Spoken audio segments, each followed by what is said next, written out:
Somewhere only we know. Keen, yeah.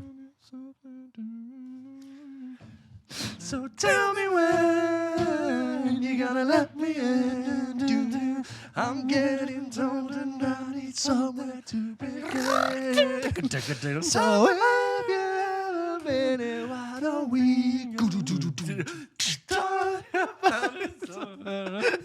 Just the energy here. Like the big drum. Full orchestra. Yeah, for some reason, Keane have got like the biggest budget symphony orchestra ever. Okay, let's do some correspondence.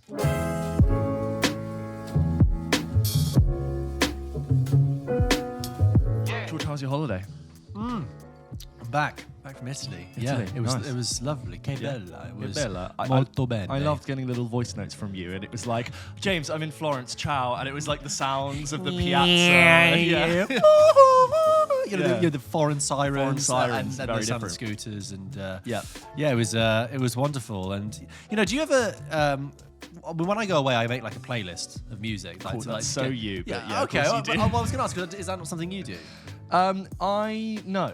Okay. I will come back from a trip and likely end up making a playlist, Okay. or I'll discover I'll get in the mood for a certain type of music. I won't preemptively do it. Because I was saying, when I went, which was to Bologna in Florence, lovely. I make like an Italy playlist. Obviously it's from very much a tourist side perspective, but it's just like, this song from this. When the moon is gone. That's like basic. I would be lying if there wasn't a bit of Dean Martin in there. But I was wondering, I also kind of do the same thing with films as well. Like before I go away, to like get me in the mood, I'll like go and like watch. I watch Call Me by Your Name again to get me in the mood for Italy, and there's it's like a hit list. It's like a playlist, a visual playlist of things to get me in the mood. So I watched Call Me by Your Name. I watched season 2, episode 2 of Master of None. Have you ever watched that? No, which is all set in Italy, in Tuscany, and they go around, and it's just like it's just short and sweet. I watched a bit of The Trip, season 2, The Trip to Italy, of course. Fantastic. And that kind of just gets me in the vibe. And so when I was walking around Florence and Bologna in my head, I had, Mysteries of Love by Sufjan Stevens. Rob. That's from the trip to Spain. Oh, I'm sorry. Yeah, I beg your get your pardon. trips Yeah. right. And you're not ever disappointed because you've now presented yourself with such a like idyllic, romanticized version of Italy that now you're just there seeing a gutter of something in the corner. No, because the thing is, Italy Italy's actually beautiful. it's just wonderful. It's just wonderful. And I know I'm talking as a complete tourist, being like, Yeah. God, I went to Italy. It was lovely. Have you been? So how's the weather in May? Lovely. Yeah. It's lovely. The food's lovely. The culture's lovely. The wine is lovely. Tell me about the something weather you ate. was Tell me lovely. about something you ate. Do it slowly. Oh, I ate a lovely tagliatelle Yeah. in Bologna. Yeah. That was Bolognese? No. It was like cooked in pecorino cheese and sort of seasoned with little bits of cured meat, like chopped up finely. And I had wild boar ragu. And I also had, for the secondi, because I'm talking about the pasta meals, which are the premium, but for the secondi, I had the courgette stuffed with like pork inside, gorgeous. Aperol here, glass of wine there, sparkling water. You're just constantly having like a little bit of booze. Yeah, to keep me tolerable and happy. And arancini, God, Yeah. arancini. And gelato. Yeah. Arancini. Oh, I'm sorry. Is this when you tell me you're Italian? And some gelato, proper stuff. Like I had pear. Gelato.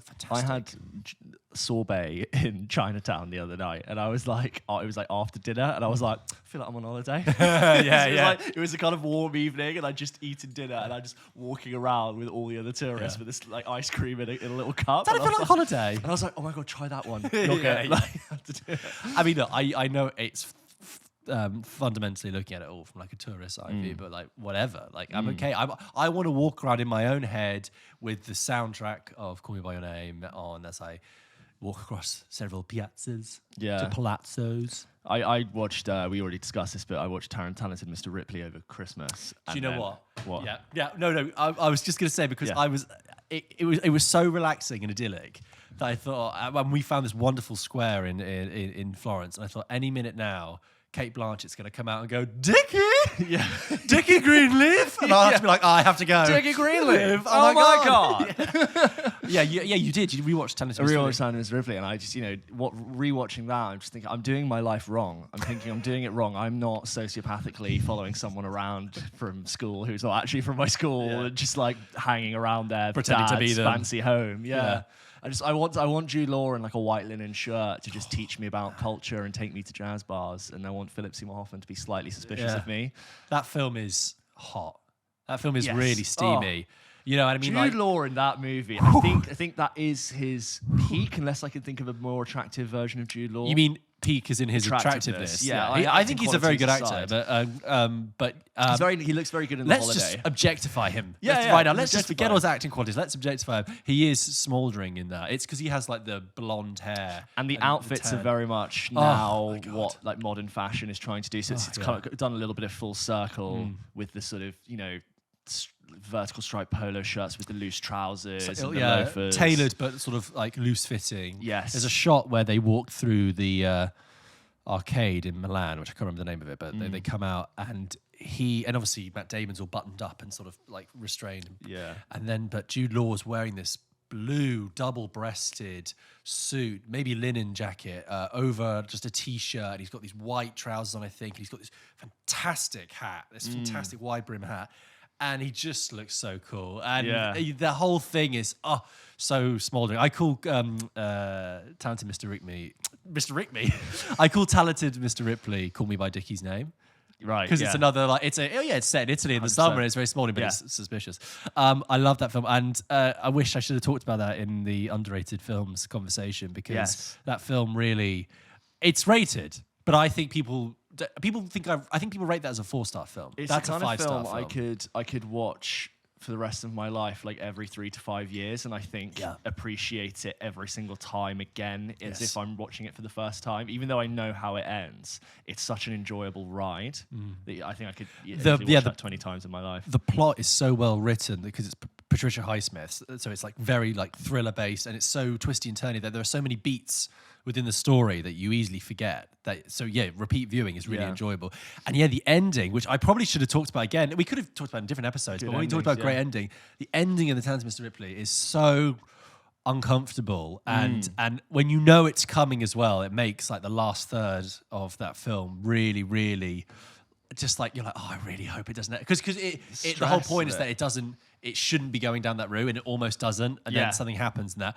And it's so uncomfortable, that ending. Yeah. But brilliant. It was also great. I watched it. I showed it to my girlfriend last year, and she had no idea what it was about. And it was amazing seeing her reaction. That's great to go in knowing nothing. Because in the first half, she was like, this is gorgeous and lovely. Oh my God, love it. And then the second half, she was like, and it's like, makes you swoon, then it makes you squirm. I really can't recommend watching that enough. That should have been in my mental playlist. For that. You rewatched it recently though, didn't you? Yeah, last year. Yeah, and it was fantastic. So, so I'm back and I'm rested and I'm here. So George, let's go through some of the emails and correspondence we got this week. Yes, thank you for getting in touch. Remember, if you want to send us an opinion, ask us a question, you can write into hello@pulpkitchenpodcast.com. This first one, this is from T-Pope. Hi, T-Pope. Hey, do either of you use Letterboxd? Would be cool to see all the movies you've seen and rated. Yes, we talked about this last week. I use Letterboxd. James doesn't. We don't have a Pulp Kitchen one, but I've been using it for years personally. You can follow me at George Pulp, as in Pulp Kitchen. Just to clarify, my name isn't George Pulp, and this isn't James Kitchen. It's just, I thought it'd be easier for people to find if it was George Pulp. There's this moment last week when I thought maybe people will now think your name is George Pulp, and therefore logic suggests I'm James Kitchen, which is just not. And like it would be this horrible coincidence. Yeah, I know. Anyway, look, so you can follow me on there, and like I said last week, my reviews, sometimes they date and sometimes they go up, sometimes they go down. Don't take it personally. It's all just, there. I'm going to judge opinions, Yeah. Everyone's valid. Yeah, don't get het up if you're like, that only got 3.5 stars. Next one is from Oscar. Hey guys, I was just wondering, what are some of your favorite fight scenes in movies? One of mine that doesn't get talked about a lot has to be the fights in the first 2 Bridget Jones films. Really? They are funny, real, and extremely British. And Hugh Grant versus Colin Firth. Come on, love the show. From Oscar. Oscar, thank you so much. That's brilliant. I know you go really, but I know it's not, the end scene in The Matrix, it's an effective, funny, Yeah, engaging fight scene. So I'll give it to him. It's not one that I would ever have thought of, but fair. No, that's... Although I will say, I think the sequel to the first one, it kind of copies the fight from the first one. I'm like, I can't remember the fight in the first one. I remember the second one's in the fountain. It's the famous one who's like, right, come on, do I have to take you outside? He's like, oh, you can't be serious. And then they go outside, and it's funny because they're like posh. Really posh. Yeah. Okay. And then he does it again. He's like, right, you and me outside. He's like, you've got to be joking. Okay. Again. And it's like... And that's when they go into the fountain or something, is it? I think the first one is the fountain. All right, to answer your question there, best fight scenes.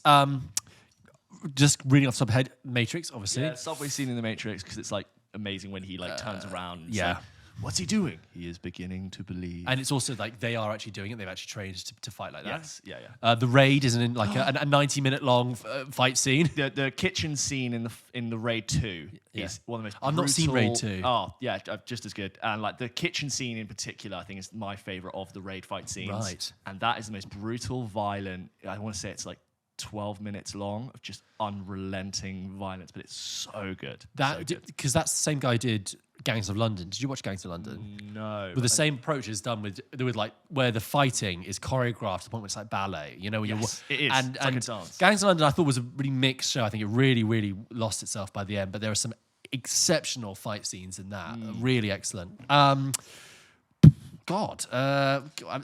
give a shout out to, for its like emotional weight, the throne room in Return of the Jedi. That's one of the most powerful ones that sticks in my head. with Luke and Vader? Yeah, like when he finally like is like sister. Yeah. And then just the shot of the red and the green slashing each other. Yeah. And Palpatine in his chair like, let the hate flow through. And then when he finally gets Vader and he has to use the dark side to like really use his anger to take him down. That's quite good. Yeah. Oh yeah. Okay. To all the fates.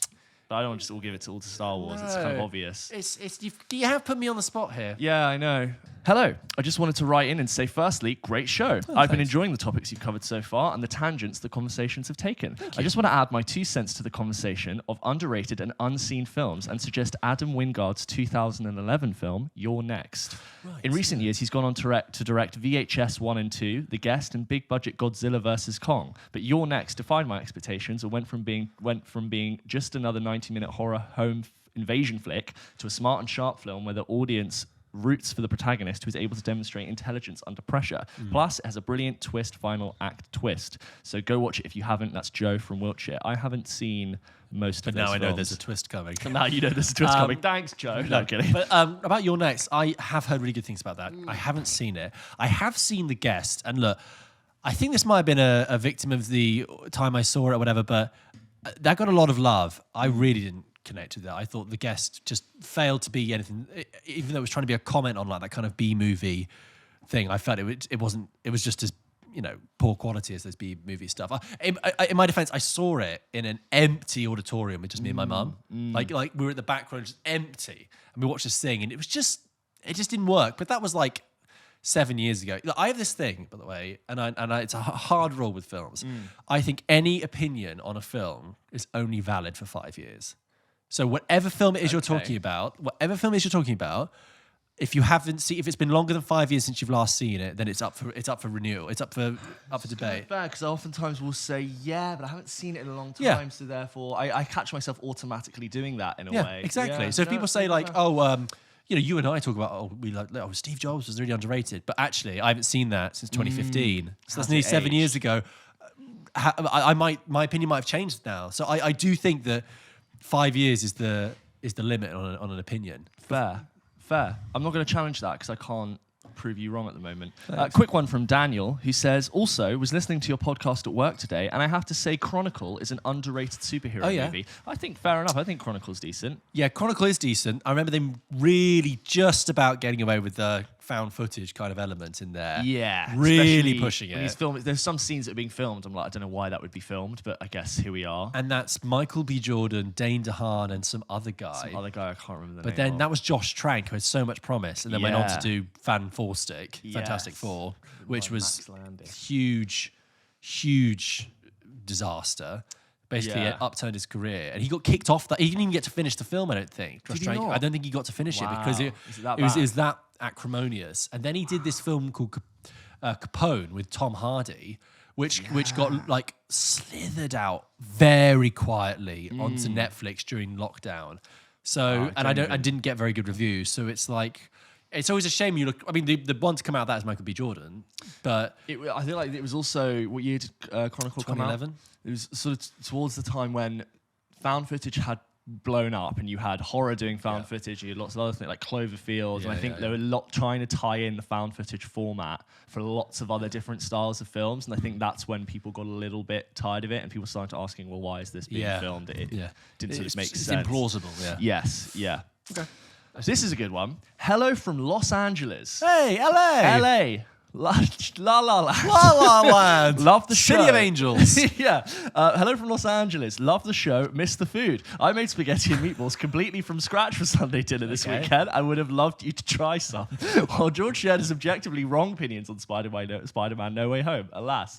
I wanted to provide a couple of recommendations for underrated films. The first is from 2014, and I would probably have been a much bigger hit if it came out 2 years later, but it fell during a weird time in his career and suffered from a now infamously terrible marketing campaign where they changed the name of the film for home release. I'm talking about Tom Cruise's Edge of Tomorrow, Live, Die, Repeat. Yeah. I loved it when it came out and even had it as my favorite film of the year, but I watched it again over Christmas on TV and it is so good. Everything works. The chemistry between Tom and Emily Blunt is great. The action and the editing are top notch, and the sorely missed Bill Paxton absolutely chews through the scenery. Yeah. Definitely give it a go if you haven't seen it or if it's been a while. There's more to it, but George, on Edge of Tomorrow. You and I are both big fans of that show. Film. Yeah, absolutely.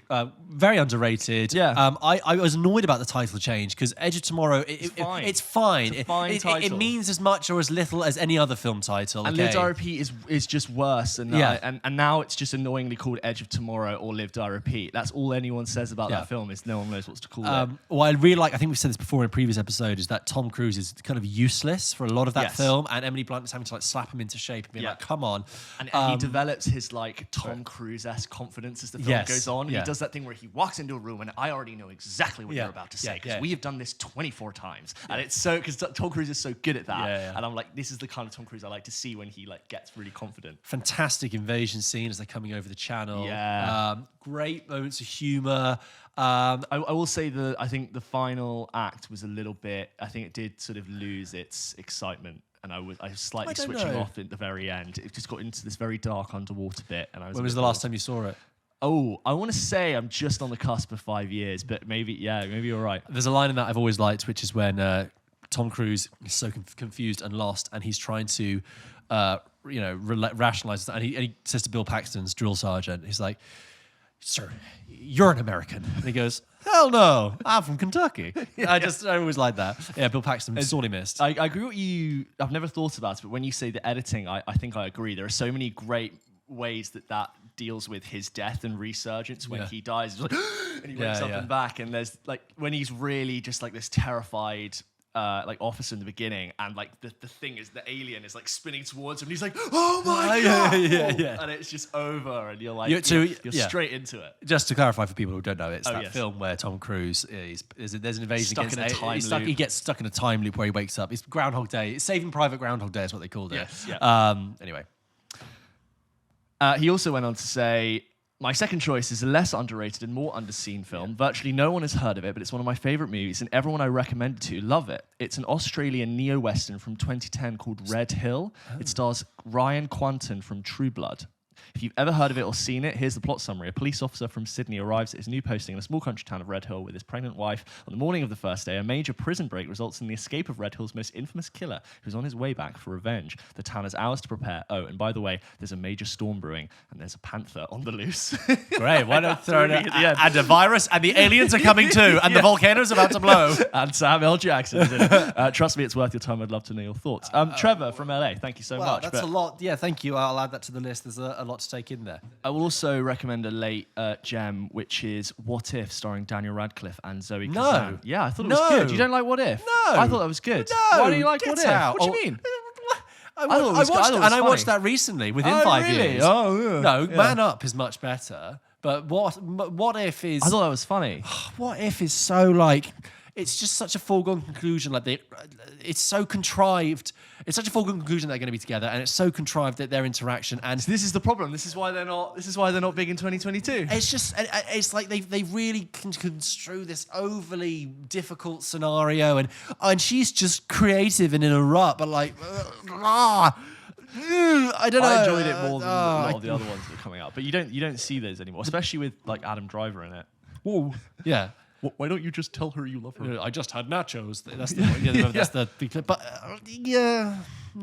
If you like her, just tell her how you feel.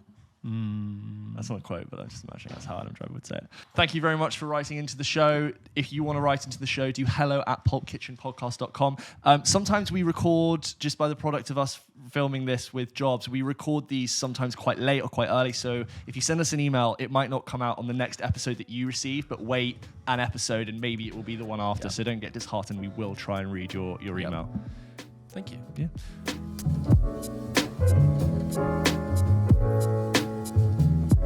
So Zach wrote into the show and he said, I've just found your channel and now I'm binging all of your videos. Zach, thank you. I just watched your underrated movies episode and I really want you guys to make an underrated actors episode.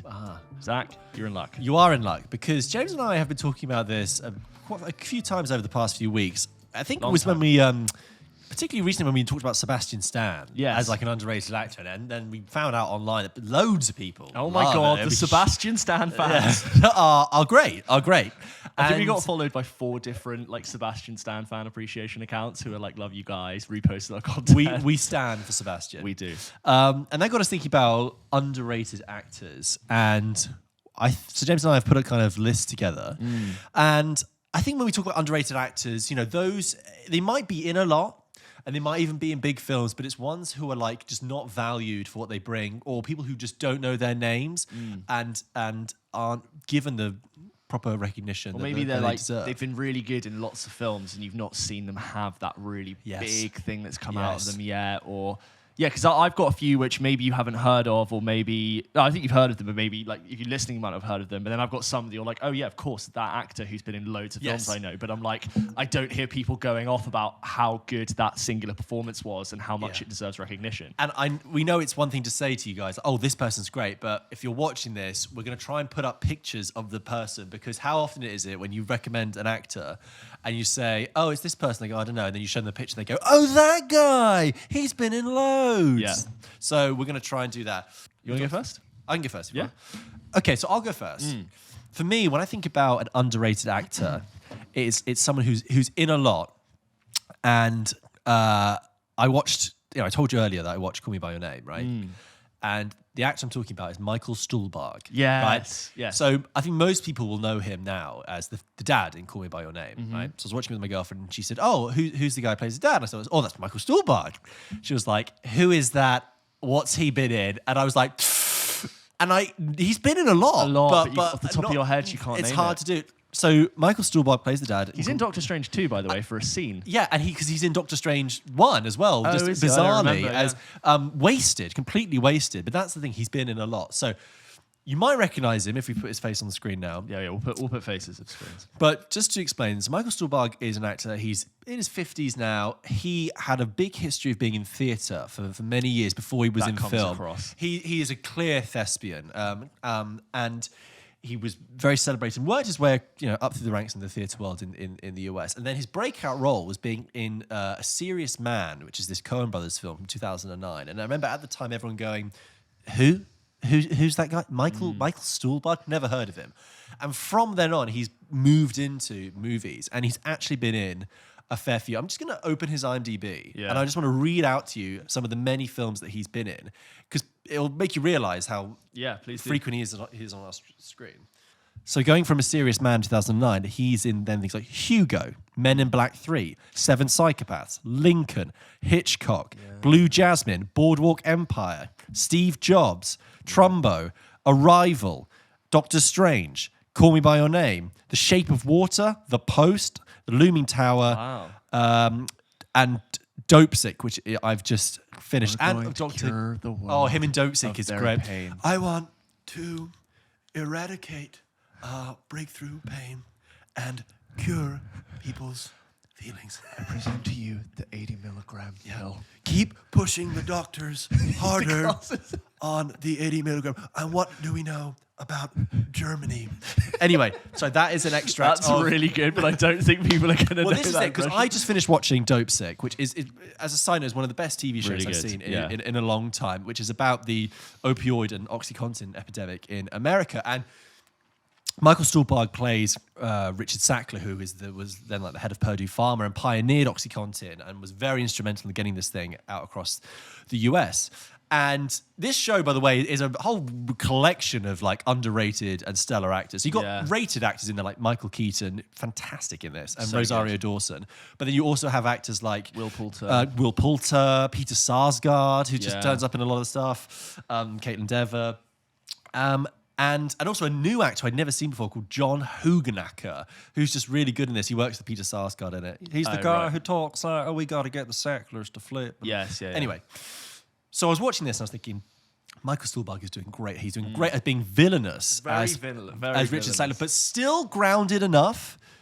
Michael Stuhlbarg is good in Dope Sick as being villainous as Richard Sackler, but still grounded enough to be believable and understandable, because they do add dimensions to his character. And it really made me think I'd seen this guy in a lot. So in Shape of Water, he is like the professor, the foreign professor who like tries to actually help the being. You haven't seen it, have you? No. I could tell. I'm starting to learn when you haven't seen films from your reaction. I'm not gonna lie and be like, I'll be like, I haven't seen it, but I'm still listening. Water, the shapes, but what I like about him is that he is able to sort of occupy these very everyman type roles, figures of authority, and in a sort of seamless way that when he walks on screen, I both think, yes, that's Michael Stuhlbarg, but I also think, yeah, he fits. Every time he walks on screen, I go, that he perfectly fits within this world. It's so interesting you reading off that list of films, which are like, there's so many great films in there. But I think as much as he's one of those people that I had seen so many times but couldn't tell you what the name of that person was, it was the moments in Call Me By Your Name which made me go, what's that actor's name? He's fantastic in this. And it's not because he's singing, dancing, screaming, shouting around. It's like how little and how subtle what the subtlety he adds to that performance is what's so excellent about it, like the knowing looks and the understanding and the way he's just like this bookish little at-rest old professor who has people come and stay. I was like, it's so well done. I think you can see in that speech he does with Timothy Chalamet at the end of Call Me By Your Name, you can see the theatre roots, you can see the true actorly touch. But whereas The Shape of Water, which is much more sort of heightened and melodramatic and genre territory, he fits in that seamlessly as well. And then, I haven't seen Men in Black 3, but I've seen clips of it on a plane. Don't ask me how. Yeah. And he's playing a wacky character in that. He just seems to fit. He's a proper actor, a proper character actor as well. I will always be more interested when he is in films. Mark Rylance is another actor, not underrated at all, but he's another actor who got pulled for many years from like the bosom of the theatre into film, and Spielberg famously has been trying to cast Mark Rylance in his films for years, and Mark Rylance is like, no, I'm doing Richard II at the Globe, and because he's just like, I am a Shakespearean actor, he's one of the finest there ever is. But nobody over 10 years ago, I'd say, was talking about him in the way they do now. Yeah, he had his there was a moment, I think it was in 2011, where he was in a play called Jerusalem, which was like the standout show. I never saw it. And it was like a blockbuster, just like a huge thing. And that was the point where people just said, like, Mark Rylance is like one of the greatest actors of our time. Yeah. And I think from then there was a lot of pressure for him to be in films. And Spielberg did eventually get him for a lot of things. Yes, but although the first film he was in the sort of new era of Mark Rylance that we think of, it was The Gunman with Sean Penn. I remember people being like, Mark Rylance? It was like Sean Penn, Javier Bardem, Josh Brolin, and Mark Rylance. People were like, really? And then he was in the Spielberg, Bridge of Spies. And he won an Oscar. And now he's a regular. BFG. So he's a regular staple now. But Michael Stuhlbarg, when I see him, I think I'm in a safe pair of hands here. I wish more people knew his name. But do you think there is an argument that Michael Stuhlbarg has it perfect because he's in loads of big stuff, is well respected, but could probably walk down the street without getting hassled? Yes. So he's probably got a good level of fame where some people stop him and say, I love your work, it's fantastic, but he can probably still function without suffocating himself. I agree. Anyway, Michael Stuhlbarg, great actor. Anyway, James, what have you got? I'm going to do a quick one because I've already talked about this person and then one. So my quick one is Renata Rainsvey from Worst Person in the World, Yes. who I already went on. I reviewed Worst Person in the World. I thought it was amazing. She is incredible and is undoubtedly, I feel bad now because she's just getting rated now. And I think she's now in her early 30s and has been working for a long time, but this film has very much like catapulted her onto the big stage. Fantastic performance in that film, fantastic film. She's going to be huge. Well, I know Worst Person in the World is a Norwegian film, Yes. but it reminds me that in Phantom Thread, you have the Danish actress Vicky Krieps Yes. playing his muse, playing Alma. Fantastic. In a fantastic, and hasn't really come through in a lot of other stuff. I think she's in like that M. Night Shyamalan film that came out last year called Old. Right, But okay, I'm yes, like, yeah. when I saw Phantom Thread, I was like, She's she brilliant. should be in everything. Yes. Like the new Alicia Vikander. Like she just Really like interesting characterful face. And I don't mean that in a bad way. Yeah, I mean, no. like, it's just a lot to say. excellent. So I want Vicky Krieps back. Please have her in more. So Renata Anyway. Rainsvey, I think now I've already said, but she's you're going to be hearing a lot from her, I think, in the next few years. But okay, who should I go for? I'm going to go for Jack Rayner. Do you know Jack Rayner? Yes, He did a yes. film which I think really put him on the map called What Richard Did. I want to say in 2013 or 14, and that was a performance where I was like, oh my god, this guy is fantastic. What Richard Did is it's an Irish film about this group of kids who are all just about to finish school. And this conflict happens, and a boy dies, and it deals with the fallout of what that means within this social group and what it means to like tell your family about what happened. I don't actually want to say any more, but the acting and the writing in that film was particularly grounded and real, and you really felt like you were dipping into this small Irish community. And Jack Rayner's performance, particularly in it, is one of the most like haunting and realistic performances I've ever seen. And I thought when I watched Paul Mescal in Normal People, that story and that performance reminds me a lot of What Richard Did. Well, you know that's completely fitting because it's One of yours directed. It's directed by Lenny Abramson, who did Oh, both. well, that you didn't makes know so that. much sense. No, I didn't know that So at Lenny all. So there you go. Abramson directed What Richard Did, and he directed Normal fantastic. People. When you were saying that about like, oh, it's this Irish group of friends, you can makes see in 100%. Normal People the seed of that from What Richard Did. Yeah, as you're saying, it kind of there's an act. And it very much deals with the consequences of a particular act. Yeah. And his father is Lars Mikkelsen Yes. as well, kind of underrated as well. Yeah, I agree. And sorry, I was just going to say that No, that's people fine. will see Jack Rayner. It works straight away. See, he was in this tiny indie film, as you said, What Richard Yeah. Did, and then Michael Bay was like, "I He's want you in the he next is in Transformers." Transformers, So weirdly. he was in the next Transformers film in 2014. He also did. He was in Midsummer as In well. Midsommar, and he's also in Detroit. Detroit, I He's was really good in Detroit. Catherine Bigelow's film. Underrated film. I also think an underrated, underseen film. But he's also really good in it. He's a smaller role, but that film's such an intense lock-in where like the characters in that are just reaching this fever pitch boiling point, and he does a really really good job in it. And I think he can be a main man. Yes. I think he's got the sort of star quality that I think Chris Pratt has that people didn't think that he had. Yeah. And I think maybe the Transformers was not always the best step, but I think if Jack Rayner's in a film, I'm always gonna be like, ooh, I like him. Jack Rayner's good. I totally agree. He's in Detroit with Will Poulter and was in with him again Yes. in Midsommar. And I know they're like very yeah. good friends, apparently. I'm sure. I think Jack Rayner even directed a film, and maybe Will Poulter was in it. But I want to see him in more stuff. He is really fantastic. Yeah. And when you said about like the way that Paul Mescal is kind of filmed in Normal People, there's definitely that in What Richard Did. An underrated, maybe not underrated, but underseen. It was Yeah. very much rated when it came out. I think it was rated a lot when it came out and a couple of years people were catching on to it, but I think a lot of people have forgotten about that film, and I think I'd be happy to rewatch it, and I think it still would hold up today. I've not seen it in the last 5 years, so Yeah. how can I know what I like? of course. But definitely go seek out What Richard Did if you're looking for an interesting film. And then Lenny Abramson went on from that to do Room, which was his next, so it's a bigger project. Okay, great. So Jack Rayner, I will follow that with. Okay, there is another actor who I've loved for a long time, and he is in big stuff now, and I do think people are starting to know his name. That's an Australian actor called Ben Mendelsohn. Yeah. Right, so Ben Mendelsohn has, in recent years, become known for being the big villain in a lot One. of... in Rogue One, in Ready Player One, Yeah. and in like that Robin Hood remake they did with Taron Egerton. God, He's an Australian actor, and in a way, he's almost... There was that point where he was like, is he the new Hugo Weaving? Just becoming the next big bad and all the sci-fi stuff. But let's take it Mads back a little bit. Mikkelsen. He'd been acting around for ages, and then he broke through in this film from 2010, this Australian film called Animal Kingdom. Have you seen it? No. Really good, quite hard-hitting film about a crime family in Australia. which is this crime family that's basically in its dying days. They are the police are on them. I know they're under intense scrutiny. It's got Joel Edgerton, another actor I think is fantastic. Yeah.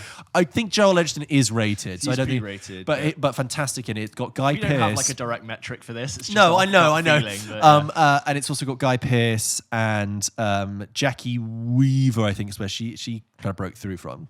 Anyway, so you have this family in Animal Kingdom, and you've got these three brothers. You've got Joel Edgerton, who's kind of the older brother, who's very level-headed and grounded and kind of running this crime family. You've got the matriarch, Jackie Weaver, who's very sort of overbearing but loves her boys. Yeah. You've kind of got the idiot brother played by Sullivan Stapleton, who's just sort of a bit aloof. And then you've got like the black sheep, who is Ben Mendelsohn's character, who spent time inside and is really the wild card, and people don't like him being around. And the whole film begins with, I can't remember the character's name, but there's like a cousin, I think it might be the sister of these brothers, has died of a drug overdose, and this 17-year-old is left like homeless. So he goes and lives with the crime family, and he's quickly like sucked into this world. And Ben Mendelsohn is playing this really captivating but really horrible villainous character. Sorry, a fly just flew in. Yeah, no way. It's Ben Mendelsohn in form, in insect form. Yeah. And Ben Mendelsohn plays this really captivating, evil, villainous, creepy family member. And he's fantastic in it. And that then kind of made him aware to international audiences. So he was quickly after that in The Dark Knight Rises. Yes. He plays this sort of, he's the guy who's like, does it look like I'm running Wayne Enterprises right now? And, Bane puts the hand on his shoulder. Do you feel in control? Yes, right. Yeah.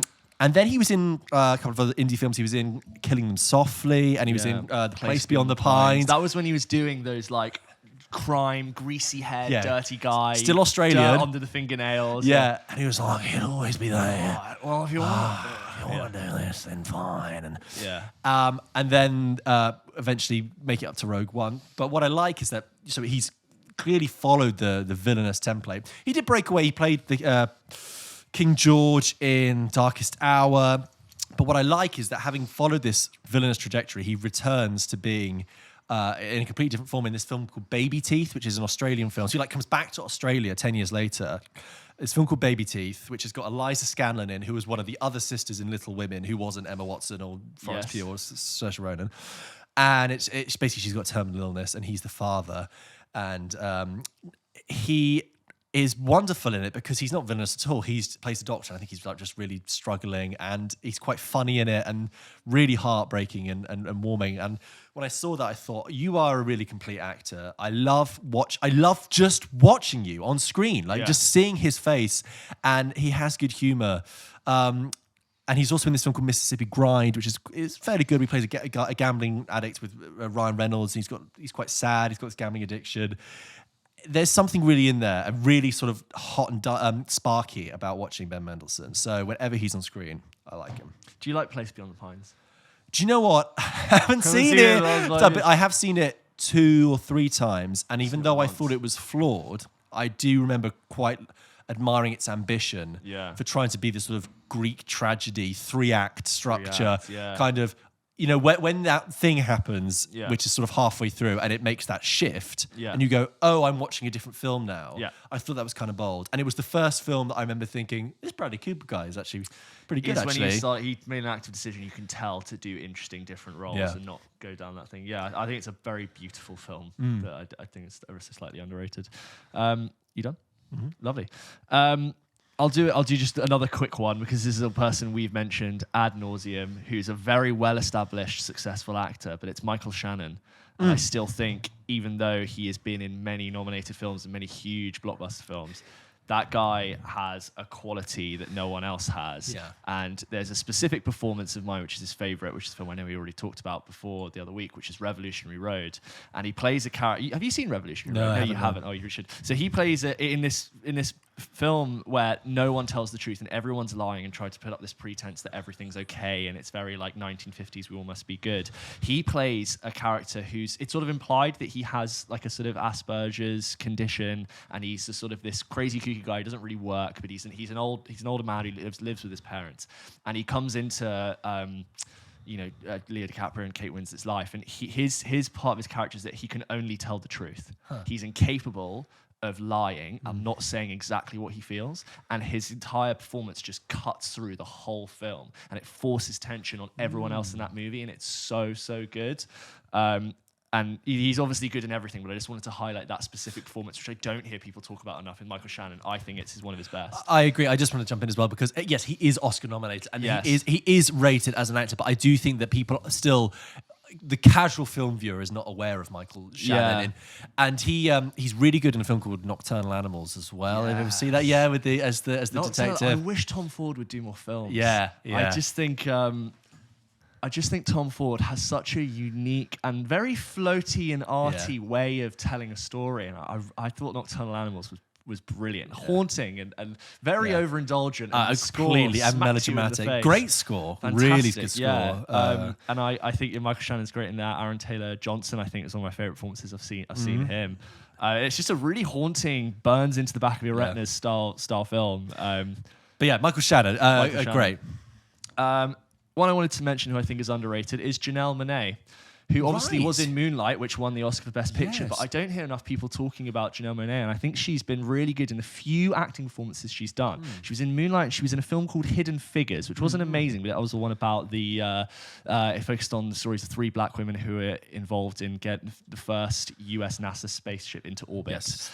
They were the mathematicians, I think. Yeah, they were mathematicians. Starred Kevin Costner and Jim Parsons, and I think she's really good. She has a really distinct warmth to her performances that she brings, and she's excellent in Moonlight. And it's one of those people I always look out for, and I want to see her do more. And I think she's really underrated. She had a film come out, I think, during lockdown. I don't know if it actually got released in the UK, called Antebellum, which was like a kind of Jordan Peele light kind of thing, directed by Scott Cooper. And I don't know if it got very good reviews. Fine. And then, of course, she was in that TV series Homecoming. She did that for second season of that for the guy who did Mr. Robot.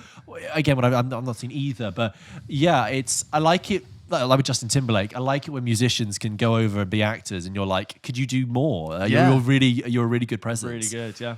I'll do a quick one as well because there's an actress I really love who I think is now rated because she was in a role last year that brought her to everyone's attention. Everyone went, oh yeah, she's great. And that's Catherine Hahn.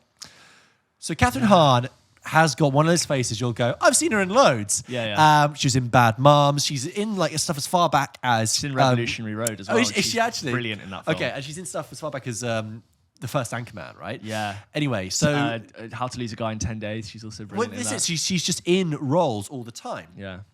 Anyway. WandaVision. Okay, I'm getting Sorry, there, James. Yeah. So she was in WandaVision last year and was brilliant. I played a very significant character, and kind of people then said, oh, wow, Catherine Hahn, she's really amazing. I want to give her a shout out because she was in a film called Private Life, which I could have talked about in the underrated episode, and I should have done. There seems to be a correlation, obviously, between underrated films and underrated actors, because if the film is underrated, then the actors don't get enough exposure, so they're not in big enough films, right? Yeah.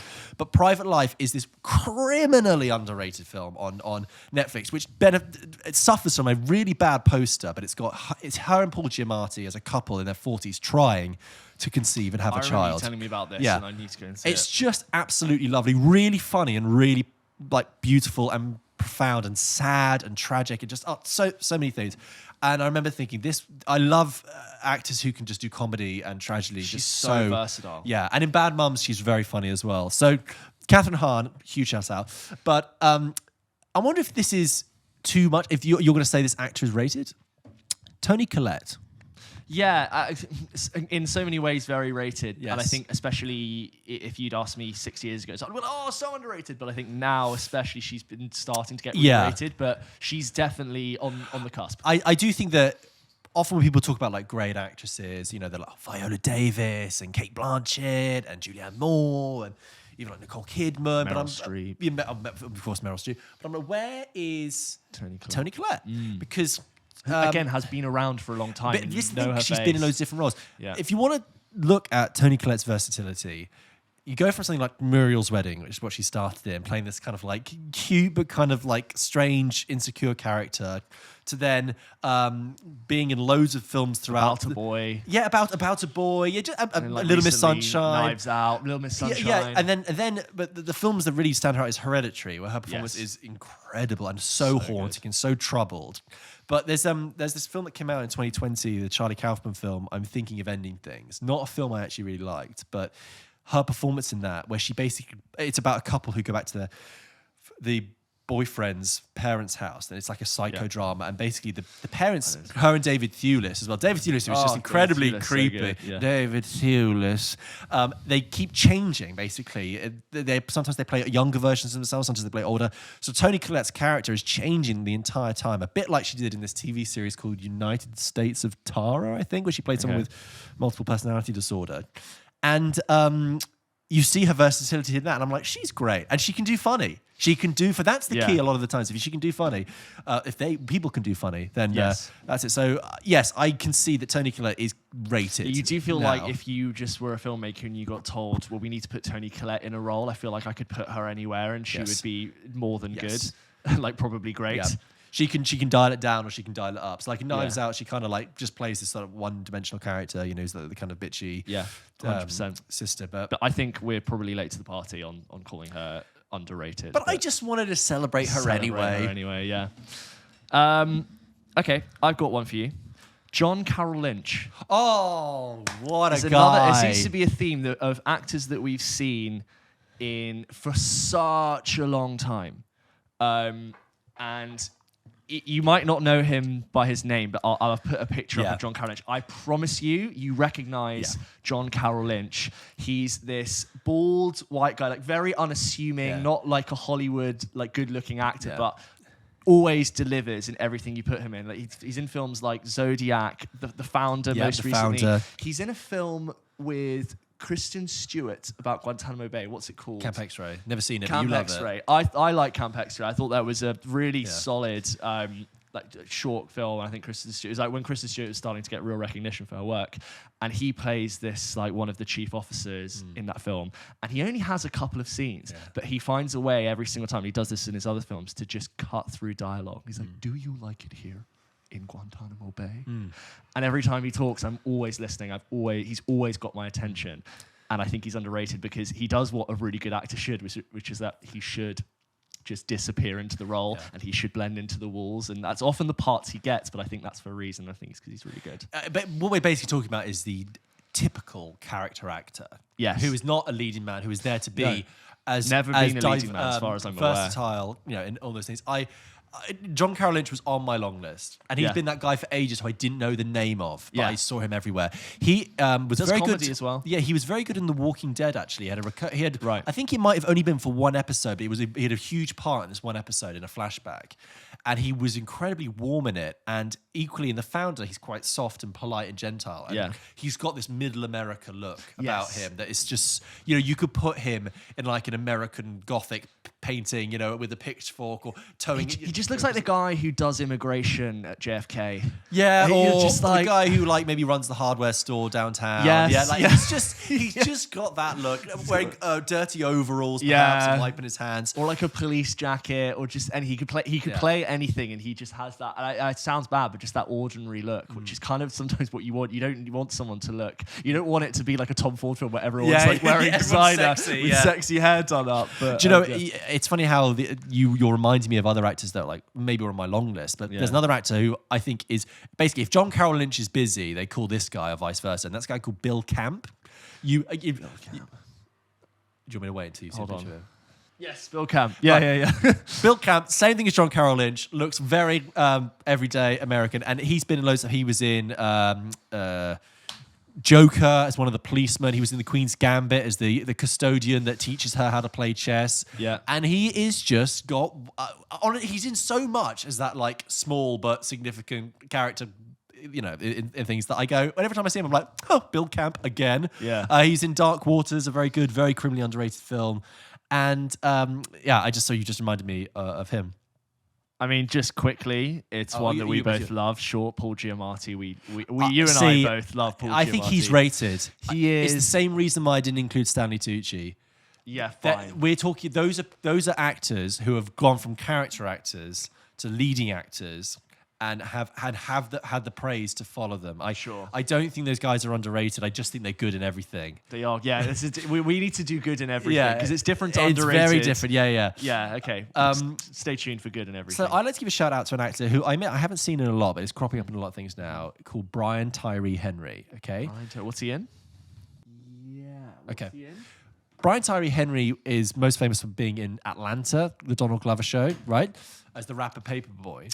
But he's subsequently been in Joker. He was in like Godzilla versus Kong, I think. Okay. But the reason I mention him, and he was in Eternals as well, actually, as one of the Eternals. Right, okay. And you know, he plays as well. Yes, And I remember. he's always very interesting. But for me, he is in a standout scene. And I'd like to do another episode in the future about standout scenes. But he's in a standout scene in If Beale Street Could Talk. A film, have you seen that? No. Very highly rated, but actually kind of underlooked, underwatched and Overlooked. Excuse me. A film that was overlooked and undervalued, I think. It was Barry Jenkins' follow-up. It was Barry Jenkins' follow-up to Moonlight, and it really just didn't get the traction, which is a shame, because in many ways it would, but you know, If Beale Street Could Talk is this kind of sprawling love story across Manhattan, which has very much an ensemble cast, and you pick up the stories here and characters coming there, and you'll have like Pedro Pascal comes in for one scene, and Ed Skrein comes in for another scene, and Dave Franco comes in for one, and that's it. And Brian Tyree Henry comes in for this one scene. His scene, despite the sort of sprawlingness of the film, it comes down to him at this table with the main male character, with this naked light bulb hanging over. And I think Brian Tyree Henry's character has just got out of prison, and they're talking, and it's incredibly close and intimate, the conversation. Yeah. And really, the subtext that's been boiling away under the entire film comes out in this scene, and it's so well directed. And I don't want to give away what it is, but he delivers this line at one point, which just like, it made me realize this country really hates us, and it's so great. And in that scene, I was like, wow, he has owned that scene. And then really his character walks away, and it's not really in it again. And from then on, I've always been like, whenever I see him, I'm like, Brian Tyree Henry, that'll happen. A scene will just make you think, I'm never going to forget that actor ever again. Because it's given to this actor to be, it's like a gift, really, to say, this is your moment, and he plays it so well. So, Brian Tyree Henry. I would like to give a shout out to an actress that I would love to see in more, which is a Spanish actress called Leia Costa. Ooh. She was in... Name sounds familiar. You keep talking. You sure? Yeah. Do you want me to wait for you? No, you can go. Well, now you have to. No, don't know her. So Leia Costa, she came to international recognition for being in Victoria, which when we talked about Boiling Point, I mentioned as being one of those real one-take films. It's nearly 3 hours long, and it genuinely one take, not cut to make it look like one take. Really? Okay. And it sort of follows, she plays this, just a woman who's out having a good time in Berlin one time, and she sort of meets these guys, and for the first like half an hour, it could be an indie, like, you know, happy, even a romance story, and then it becomes a thriller, and you have this really fantastic film. Great film, and more people need to see it. I don't want to say it's underrated, because it is very much rated, but more people need to see that. She's also in this film, though, that I do think is underrated, or rather, not enough people saw again, called Only You, with Josh O'Connor. Is it Josh O'Connor? No, Josh Connor. No, from The Crown. The Crown. What is it? Josh O'Connor. It is Josh O'Connor, isn't it? Right. Basically, she plays a single woman in Glasgow who's 36, and she starts a relationship with Josh O'Connor, who's like 27, I think. Okay. And they don't know each other's age when they meet. They have a very sort of... But basically, they start this relationship, and it's lovely, but the age difference is a particular source of conflict when it comes to the idea of having children. And honestly, Only You is a beautiful, wonderful... Mark Kermo said it was his favourite film of that year, right? 2019. And I watched it during the pandemic, and I thought it was absolutely wonderful. And the performances between them are fantastic. We know Josh O'Connor's a great actor. Yeah. We've seen him in enough now to know that. And Leia Costa just brings such beauty. And there's some arguments, some really like raw, emotional scenes in it that... I just think she's brilliant, and I just want her to be in more. Interesting. I will check that out. And also, I've just remembered, back to when I mentioned Ben Mendelsohn, when I said Josh O'Connor there, I also thought of Jack O'Connell, who is rated as an actor, but he reminded me that he's in a film with Ben Mendelsohn called Starred Up from 2013, set in a prison where Ben Mendelsohn plays his father. Have you seen it? I've seen Starred Up. Yeah, and that's also a very good film. About it, but good film. I've seen that. Very good. Anyway, so Lia Costa is someone I'd love to see him more. And this is an actor who is definitely rated, but he's the king of the underrated actor, and it's Andy Serkis. But he's been called underrated for decades because of, I think, of the format which he has now pioneered, which is motion capture. And I think even though so many of his performances have become like caricatured in pop culture, you can still look at the modern work he's done with, like, I don't think those new Planet of the Apes films would be anything without Andy Serkis giving that raw performance. And yes, like the technology is fantastic, but I still think Andy Serkis is incredible. And when the first Hobbit film came out, they knew what the best scene was, and it was the scene with Bilbo and Gollum in the Misty Mountain caves. And they gave it was like a 15-minute theatre piece in that film. Because they stretched it out over 3 films, which they never should have done, it meant that scene, they literally did it word for word in the book, and it plays out like theatre. And it was the first scene they shot for that entire trilogy, because I watched the behind the scenes, and Martin Freeman and Andy Serkis talk about the process of how they rehearsed for it. And they said, we rehearsed it like theatre. We would do 20-minute blocks at a time, just going through. And I loved seeing the performances where they put on screen of Andy Serkis in the monkey suit, and then Andy Serkis with the digital everything with Gollum, and just seeing the side by side and everything he's doing to emote in that character, which he's become known for, but still is like the OG Gollum and everything. And I just think what he manages to do in that scene, which is the best scene, and one of the best scenes in Lord of the Rings, I think is fantastic. Wow, he's king of underrated. I agree with you. I've got look, just to tie this back to what we were talking about at the beginning of the episode. Matt Damon, is in many ways and fitfully a rated actor. He is. I am not for one second claiming that Matt Damon is underrated. He is rated. He's still a very bankable movie star, established rated, name, celebrated. But earlier in the episode, we were talking about Talented Mr Ripley, right, where he delivers a fantastic performance. Yes. And when I saw that recently, when I rewatched it, I thought, is Matt Damon just known as being a good actor? But I'm not sure if people think of Matt Damon as a great actor, like a thespian, like a proper actor. I think they see him as like a movie star, like he's bankable, he's solid. But is Matt... I think actually when you see it come through in Talented Mr Ripley, always when he's playing a villain, we talked about this before, but like Departed, Interstellar even. Last Duel. You know, there are times I think Matt Damon is actually a great actor. When he's given something a bit more complex, he thrives. Yeah, I mean, obviously, Good Will Hunting. I'm sure I see what you mean, but it is kind of known. It is kind of known. But do you understand? Like, it's a very, I'm splitting hairs, but it's like I feel like the established consensus is Matt Damon. He's good, but I'm like, no, Matt Damon, he's great. He's great. Yeah. Could you say the exact same thing about Ben Affleck? I think it's slightly more accurate with Ben Affleck, because I think there's more to debate there. I know there are some people who think no, but I know people who saw The Last Duel and thought Ben Affleck was the most interesting thing in it. Actually, they enjoyed him the most. I think he is better than people think he is. Yeah. I don't think he's as good as Matt Damon. I don't know if he's an exceptionally strong actor, but I do think Ben Affleck has more than people will give him credit for. I agree. And he's great films like Argo and that. Yeah, Argo's good, but his performance in it is quite flat. It's all about the directing. Yeah. But I'm trying to think of what's a good. I never watched The Town. But I'm trying to think of what's a great recent Ben Affleck performance that really. So I mean, I know some people really like The Accountant. I've not seen it, but I didn't hear great things. So Matt Damon, very much rated. I understand that. But what do you guys think? Are there actors out there you think, I wish this person was given their dues more? Yeah. Like, who are we not looking at properly, and who should be given more focus and given their own films and their own projects? From the way we spoke about it, there can be one scene, one performance that just really, you don't forget it. Like, I'm not going to forget that actor because I will look out for them now and whatever they do, and you're just waiting to see what they're doing next. Yeah. So let us know.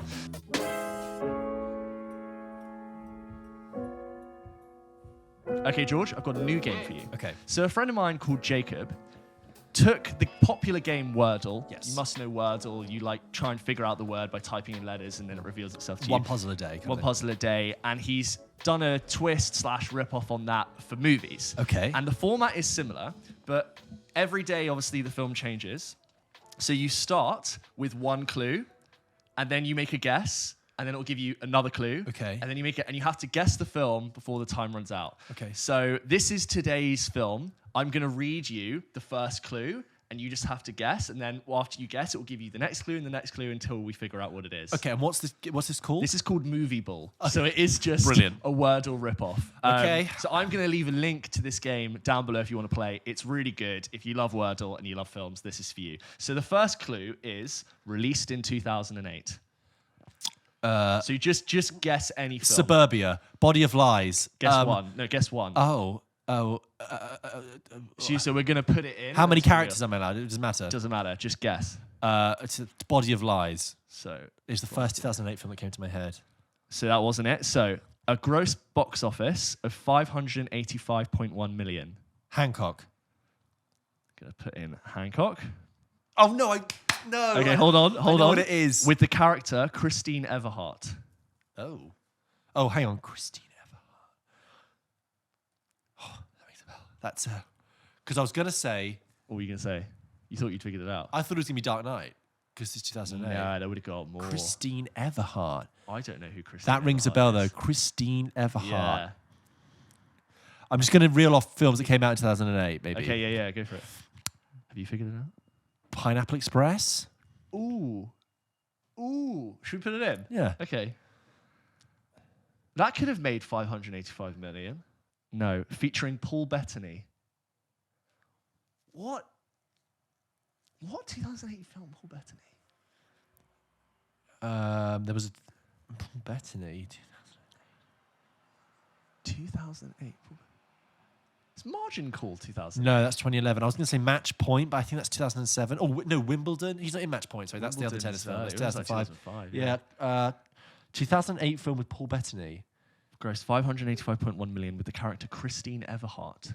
What did Paul Bettany do in Darwin. 2008? He did Darwin. I don't think it's that, though. Sure, want me to put it in? Christine Everhart. Is that a real person? Maybe that's why I know the name. I don't know why. But that's the only. That's the only Paul Bettany person. The film I can think of from 2008. Paul Bettany. Iron Man. Do you think it's Iron Man? He's the voice of. Is that I know. Christine Everhart? Who's Christine Everhart? I don't know. Is it Iron Man? It's Iron Man. It's Iron Man. So there you go. I was staring at us the whole time. Yeah. That Paul Bettany is such a Who's red herring. Christine Everhart? Oh, so the rest of the clues we could have got, by the way, there would have been 10. It's action, science fiction, and adventure. Also featuring Terrence Howard. I think that would have definitely led us to it. With the tagline, "Heroes aren't born, they're built." Yeah. Directed by Jon Favreau. Starring Robert Downey Jr.